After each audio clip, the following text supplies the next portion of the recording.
What was surprising was to realize that many of my peers and those in my networks in their adult life had never been asked to do anything in politics other than donate to a candidate or knock on a door.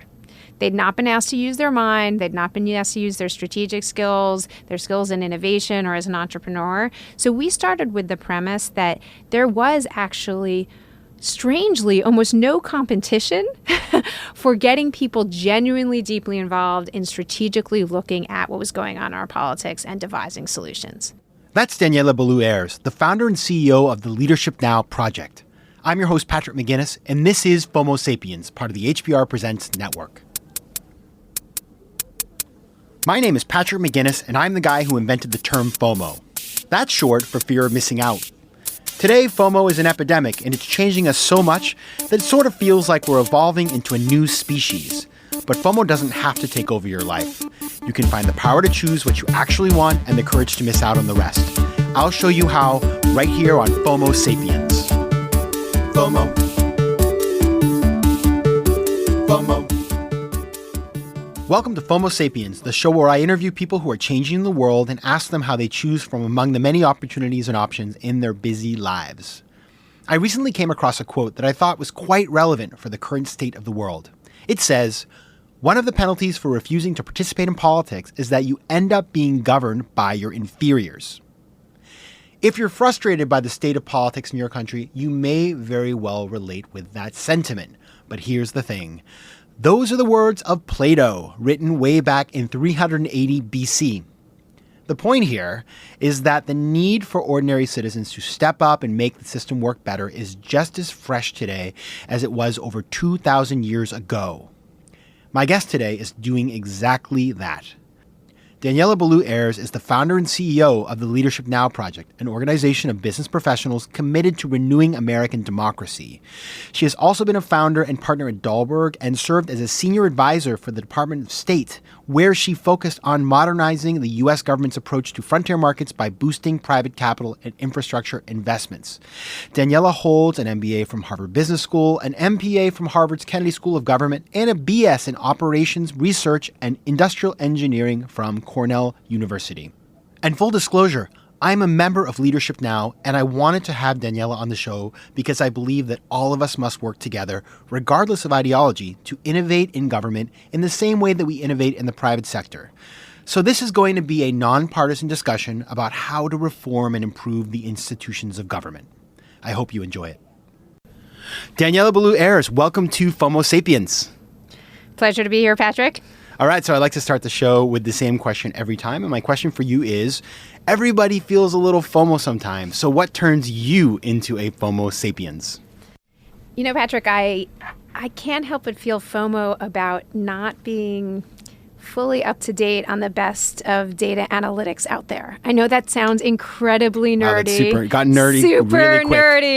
Nerdy. But, you know, I studied engineering undergrad, operations research, mathematical modeling was at the core of that. And now I'm in the political world and I do my best to make it data-driven and analytical. But I know that the methodologies and ways to look at analytics out there are racing ahead. And I sometimes wish I could just put my head down and run models rather than try to fix our politics. But here we are. Well, it's interesting you say that because, of course, the minute you inject data and facts into conversations, you are able to strip away some of the emotion, and that makes things work better. And so it's a great segue into what we're going to talk about today, because I read a poll that's from April 2019 from Gallup that said that Americans' number one concern, this is 23% of people, their number one concern was government dysfunction and poor leadership. What is going on out there that has people feeling this way? We have a profound erosion of trust in our institutions right now, and frankly, it's dangerous. Hardly any legislation is making it through Congress. Districts are so gerrymandered, for instance, which means they're drawn to basically keep them safe for a particular party, that people show up. They don't have choice in who their politicians are. They see that nothing's happening in Washington, and people are pretty disgruntled. And this is not something new, obviously, and it's not something that's just about one party or the other. And as I said, sort of in the lead up to the show, The point here is not to say that one party is good and one is bad on either side, depending on what your ideology is. It's more about the fact that we have a system that isn't working and people feel it, and that's why you're seeing these kinds of concerns. If you look at polling of Americans right now, regardless of party, many of them are agreed that we do have this kind of ineffectiveness of the system and it's not delivering for Americans. So, I think this does not have to be a partisan issue. It really is about, the strength of our country and the strength of our democracy. All right. So you are the founder and CEO of an organization called Leadership Now. What is Leadership Now? What are your goals and what are you doing? So Leadership Now Project is a membership organization of principled business leaders who have committed themselves to renewing our democracy. We really believe that renewing our democracy is a project of our generation.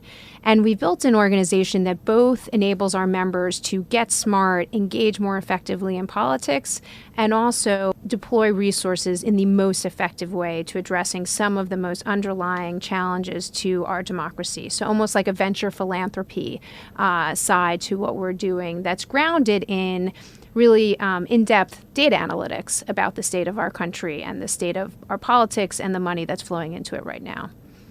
What are the pillars that you sort of support as an organization? What are the things, if you think about the precepts, the goals, the mission of the organization, what are they? The 4 principles of Leadership Now are first, a commitment to protecting democracy while renewing it. Second is facts and science-based policy. Third is building an economy that works for all and future generations. And fourth is embracing diversity as an asset. So we ourselves, as members of the organization, commit to those principles, and we support organizations or candidates that also subscribe to them. Okay, so it's a member-based organization that brings together people from the business world and probably some other worlds as well that care about these issues. It's broad in spectrum. You have a diversity of, maybe you can tell us about some of the types of people that are members and the types of organizations you work with. But the idea here is that this is a place where anybody who feels like we need to reform government can come and constructively contribute. Even if you may have disagreement on the issues, you're really focused on making the wheels of government turn in a way that's much more effective. So I'd love to hear about the kinds of people that are involved and the kinds of organizations that you view as relevant to the kind of work you're doing. Absolutely.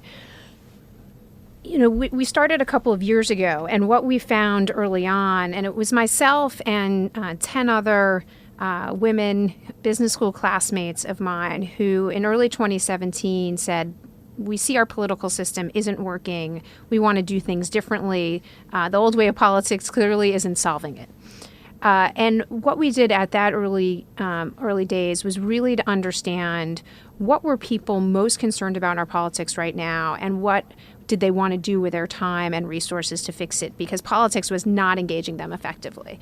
So we tapped in first to Harvard Business School alumni networks, where there was really a surge of interest and engagement. And then we moved beyond that to others that were committed and referred from those networks. But where we've ended up is a really amazing group of people that is both from the business community. So we have, whether it's finance, tech, real estate, entrepreneurs, a really diverse group from the business community, and then we've paired them with organizations and experts from the policy world and leading academics. So we've been able to attract a pretty extraordinary academic advisory group. So this ranges from Professor Michael Porter, who's a well-known strategy professor from Harvard, who's looked at what are the drivers of political dysfunction, Larry Lessig, who's a Harvard law academic who's known for his work on reform, David Moss,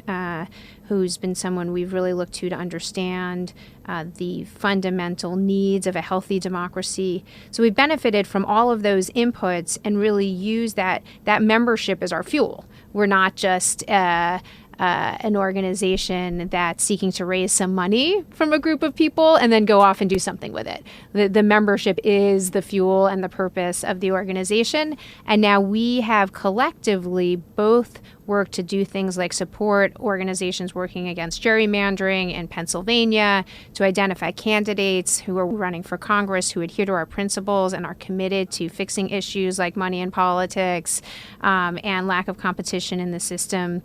And we also, convene the best thinkers so we can think really big about what this kind of 10-year project of our renewing our democracy can deliver on.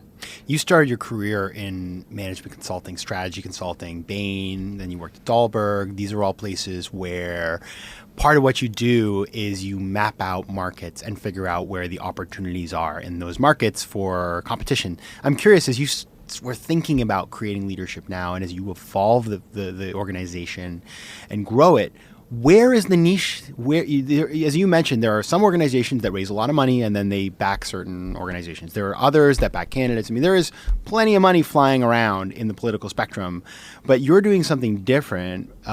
Define that for us. Well, Patrick, that's true. At the same time, what was surprising was to realize that many of my peers and those in my networks in their adult life had never been asked to do anything in politics other than donate to a candidate or knock on a door. They'd not been asked to use their mind. They'd not been asked to use their strategic skills, their skills in innovation or as an entrepreneur. So we started with the premise that there was actually, strangely, almost no competition for getting people genuinely deeply involved in strategically looking at what was going on in our politics and devising solutions. And so we now have collectively done really in-depth analysis. We have a database. We had a data scientist work with us that has built a database of 25,000 organizations that are politically relevant. We took all the IRS data. We took data from the Federal Election Commission, created an algorithm that now lets us pinpoint who are the organizations, what are the resource flows. So we paired that with the amazing expertise of academics and now have a pretty unique view on what actually is going on. Daniella, what are the changes that we need to bring innovation into politics and make it work for the modern age? I think it's absolutely true that we've seen far less modernization in politics than we need, especially in the past 50 or so years. I mean, when you did have the civil rights era, you saw a pretty significant transformation of government and the ability of all Americans to participate. You've seen other major changes and amendments to the Constitution over the years, but actually over the last 50 years, it's been particularly static. It's ripe for kind of a reboot, and the world around it has changed so dramatically. So even the basic function of Congress, I mean, if you sit in to go into watch the proceedings of Congress, it is like sitting in a board meeting of 60 years ago of lots of organizations, actually. But now it seems completely antiquated and irrelevant. Very hierarchical appointments to committees, long procedures, winding paths to get anything approved. Not to mention, we've had in the last decade rulings like End Citizens United that did really transform the way you could bring financial resources into politics. And innovations in technology, which allowed gerrymandering, for instance, which is the practice of districts being drawn by political parties themselves around different communities. The technology got so good that you could draw those in really sophisticated ways to make sure your party had the advantage in the elections. So lots of factors that have made the system weak. The last thing I would say is that we have had such a talent drain in politics. The last 30 years, it was almost like politics skipped a generation. Very few new people coming into Congress. A general polling would say that Americans think politics is something they'd never want to see their kids go into. So you pair that kind of talent drain with a system that's being, frankly, a bit manipulated by the existing actors, it's very ripe for renewal. And so that's where we're seeing a big opportunity for new ideas. Right now, there's a committee in Congress that's contemplating how should Congress be redesigned. So you're going to allow the the people who are dysfunctional to fix this. I mean, maybe that'll work. I don't know. I'm going to be skeptical about that one, right? It's the idea of sort of like letting the inmates run the prison. I'm not using that particular analogy to imply anything, but you know my point. Let me give you a counter. Okay, let me give you a counter on why. that, which is those who are leading it. So the chair of that committee, Derek Kilmer, is only a couple, I think he's on his third term, ex-McKinsey consultant, came from the organizational world, young, asking like, oh my God, how do we make this work differently? And a lot of those who are most active in this committee are those who've been in one or two terms. Okay. They're people like members of Congress, like the ones that we identified last cycle and supported, who came from the business world, nonprofit world, were veterans, were doctors, and they're new to Congress and saying this is not sustainable. So I do have some hope for this committee, but it'll only work if there's an outside constituency that's driving for change. And that's part of the role that we can play, is that outside constituency, not only for these mechanical changes to Congress, but also for these big state and federal level changes on things like gerrymandering, campaign finance, ranked choice voting, which we can touch on, which was adopted in Maine. And Patrick, you know a fair bit about. Anybody who's listened to the show knows that I'm from Maine. Exactly. So there's... in some ways, what we are doing is building a new constituency for fixing our democracy, not the same old lobby groups, not the existing grassroots groups who are good and have good goals, but the sway and influence in the system right now is really narrow and needs new voices like the ones we're bringing to the table. Okay, so let's take a couple topics and get deep into them. Let's get into gerrymandering, and then let's talk about ranked choice voting, which is something that I think is really interesting in terms of thinking about our country as a laboratory for democracy. So gerrymandering, how do we fix it? Here's the good news on gerrymandering. We've seen a wave of independent redistricting commissions put in place. In some cases, that's because there were activists on the ground who put ballot initiatives on the ballot. So in 2018, Michigan, for instance, led by an extraordinary young woman, Katie Fahey, started a movement in the state with no resources, just saying this is unfair. And it led ultimately to putting an independent redistricting commission, so a bipartisan commission, on the ballot that was passed by the majority of the voters. Actually, in 2018, there were kind of different types of reform efforts on the ballot in multiple states, and of the ones we tracked, 19 out of 20 passed. So those were so things. People want these things. Yeah, there were things like transparency of campaign finances, independent redistricting commissions, felon reenfranchisement in Florida. These passed with not just purely partisan support. So gerrymandering, independent redistricting commissions are often the best path. Are often the path that's most kind of agreed to be effective. We also see legislation that's taken up in state legislatures for other kind of independent analysis of the districts to inform redistricting. So this is really important. The census is coming up in 2020. Districts are going to be drawn again. We would be best off if every state in the union had independent redistricting commissions, which is part of the reason we haven't only looked at state level efforts. If you had federal legislation that required independent commissions across the country, we would know for sure that the lines for congressional districts and for state legislative districts were drawn in a way that was fair and competitive. The thing about this is so critical is that competition makes everybody better. And this is what gerrymandering works against. It's the idea that when you have a safe seat, you don't have to work for those votes. You know basically that you're going to be reelected. And so by creating a competitive marketplace of ideas and talent, everybody wins. And I think that's why gerrymandering has been so difficult, is that you get away from that, because the minute you don't have to compromise or try to win other people's votes, the system starts to break away and people can be very rigid in what they're doing, and they stop representing all of their constituents. They represent that 51% or whatever that guarantees, or probably 60, 70% in the most gerrymandered districts, that's going to make sure that they're reelected. So that is an area where I think reform will be incredibly impactful. And let's talk about ranked choice voting. So ranked choice voting basically is a process whereby when you vote, say you're voting for senator, you actually say, this is my first, second, third choice, all the way down for as many candidates as they are. And then once the votes are tabulated, if the first place person fails to get 50%, the bottom vote getter is eliminated and their votes are redistributed based on the other preference of their voters. So say I voted for the last place person and my second choice was, candidate X. My vote is then given to candidate X and everybody is recalculated. So it's a way of basically making sure there are no spoilers and at the same time giving the winner a mandate. So you actually get somebody over 50% before they are elected. So that is the way that it all works. Why is this something that you think is important? Ranked choice voting has a variety of benefits for the system.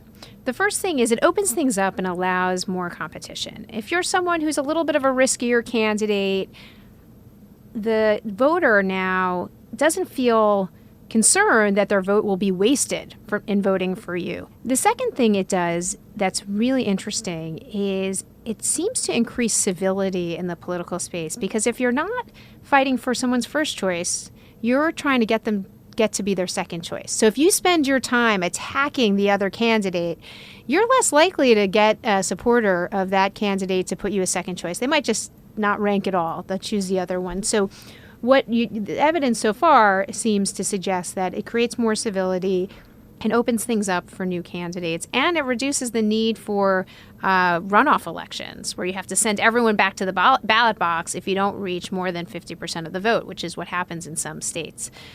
So all of those benefits have led ranked choice voting to become increasingly popular among those who are trying to reform our electoral system. So Maine passed ranked choice voting by ballot in 2018 through a ballot initiative. And part of the reason that Maine was so early on this is Maine has a history of independent candidates. And so rarely does the winner of the election for governor or even a Senate or a congressional race get more than 50% of the vote. Yes. And there's a constant concern about spoilers or did the right person get it. And so an extraordinary effort occurred in Maine, led by a group of activists and advocates, including Kara McCormick, Kyle Bailey, just kind of the unsung heroes of ranked choice voting, who said this is unacceptable and we need to change the voting approach in Maine, and went through an extraordinary process to get it on the ballot. Were pushed back by their state legislature. It was reversed and got it on the ballot again. I suggest anyone who's interested in this topic look at rcvfilm.com, which tells the story of this extraordinary effort. But it shows how much people want to have the ability to influence elections. I mean, the fact that an entire state could mobilize in the middle of dead winter to pass a ballot on this issue is so inspiring, because what we have right now is people don't even bother showing up to vote. And this is a chance to give people real choice. So we're seeing ranked choice voting bills now across the country, in cities and states. One thing that's interesting is you hear one of the biggest critics of ranked choice voting you'll find in secretaries of state who run the voting process, and they say this is too difficult, people won't understand, etc. I mean, Australia as an entire country has ranked choice voting for its presidential election. I mean, somehow they've survived that process. So and they had 27 years of nonstop economic growth, by the way. Yeah, so, I mean, it's just kind of extraordinary. Correlation doesn't mean causation, but but it's extraordinary to suggest. And interestingly, there's now a bit of a sense that ranked choice voting might be better for Democrats and Republicans, because there was one election where it benefited. But there's absolutely no evidence. You see lots of examples where either party wins from this. And Australia just had its ranked choice voting national election, and it was a pretty conservative outcome. So I don't think there's any partisanship. What it does do is that it makes the traditional political parties have to compete more. It does open things up more for independents, or for, if it's in primaries, it can open things up for candidates within a party that might not have been competitive.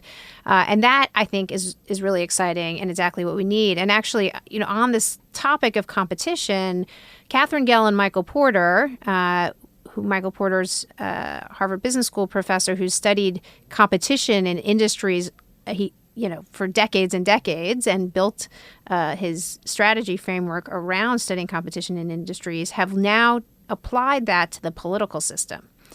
And their assessment was that we have essentially a failing duopoly of political parties.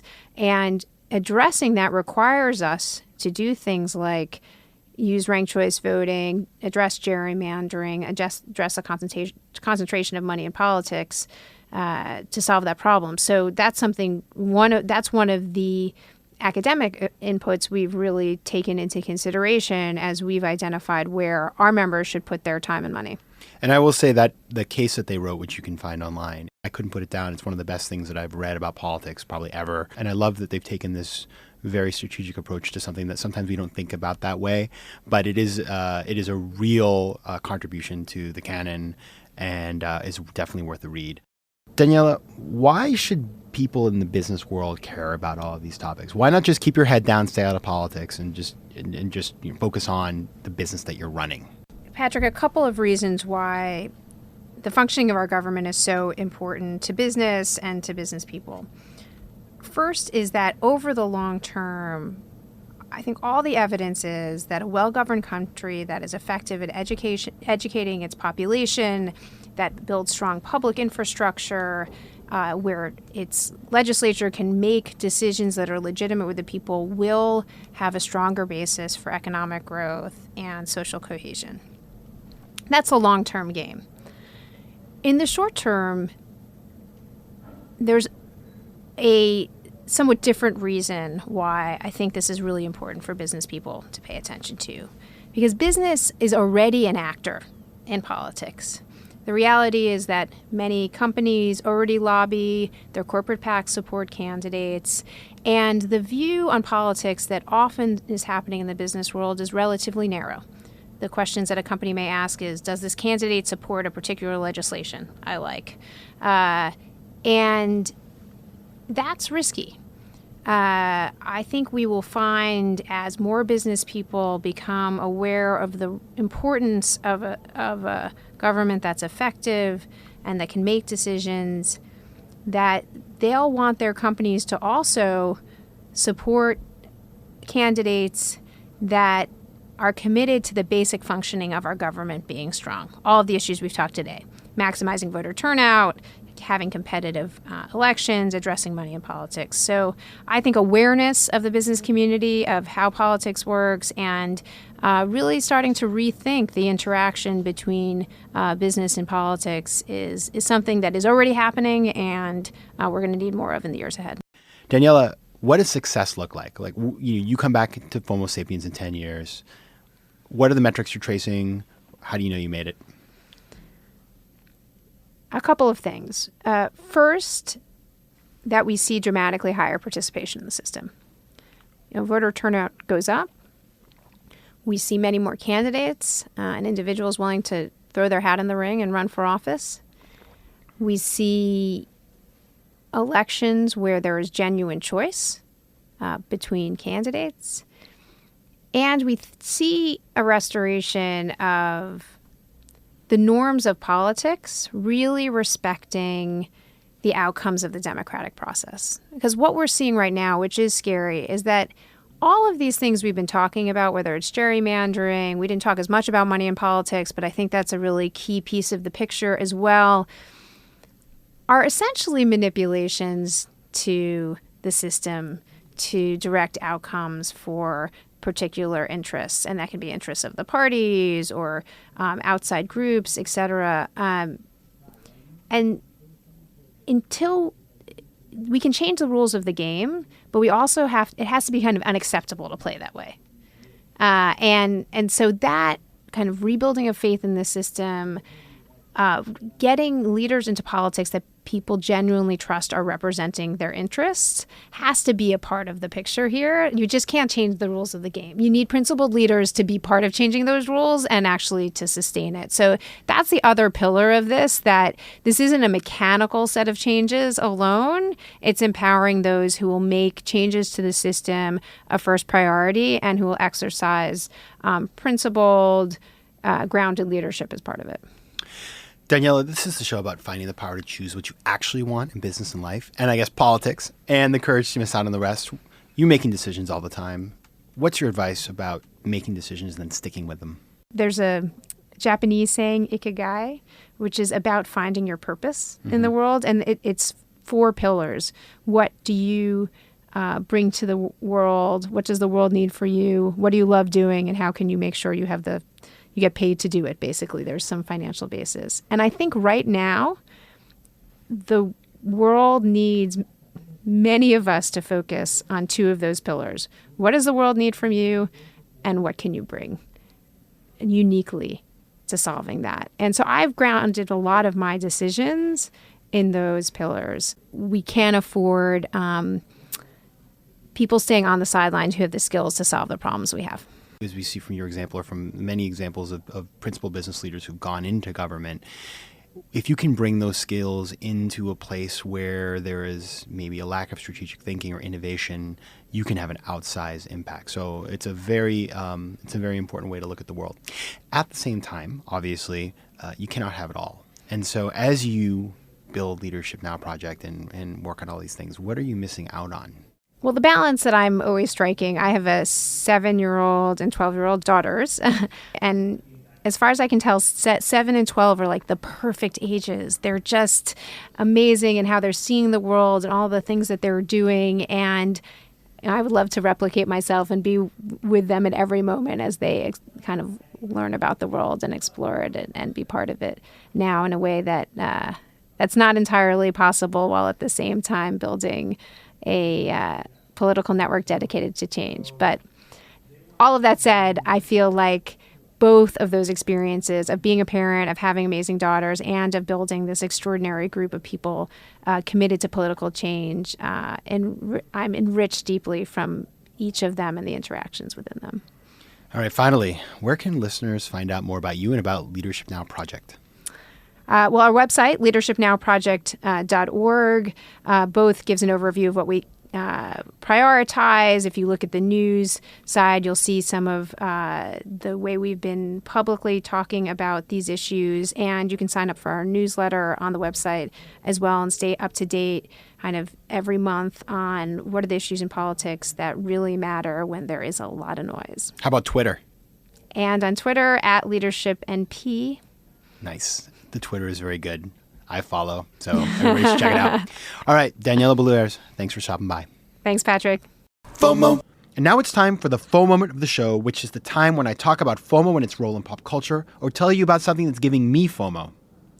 At least 11 people have died this climbing season on Mount Everest. The reasons? Overcrowding and selfies. The New York Times reports that too many climbers are making the ascent and that fly-by-night tour operators are taking mere amateurs up the mountain. At the same time, so many people are taking selfies at the top that is creating traffic jams. All of this puts climbers of all skill levels in grave physical danger, because at an altitude of 29,000 feet, there is no room for error. Listen, selfies are great, but not when they put you or someone else at risk. So I have a recommendation for the Nepalese authorities. Make Everest a selfie-free zone by banning smartphones and cameras from the mountain. What might sound like a little bit of a drastic decision does have a major side benefit. Climbers can spend their time at the top taking in the view without being distracted by their cameras. FOMO. If you have an idea for the FOMO moment of the show, or if you have a question or comment, reach out to me at letsconnect@patrickmcginnis.com or send me a tweet at PJMcGinnis. Also, you can take the official FOMO Sapiens diagnostic at patrickmcginnis.com/FOMO-quiz and find out if you're a FOMO Sapiens. FOMO Sapiens is part of the HBR Presents Network. The show is produced by AW360 and recorded in New York City. Theme music is by Mike McGinnis. If you like today's show, please be sure to rate it and recommend it to your friends. And as always, you can find me at patrickmcginnis.com. You can also take the official FOMO diagnostic at patrickmcginnis.com/FOMO-quiz to find out if you're a FOMO Sapiens. FOMO.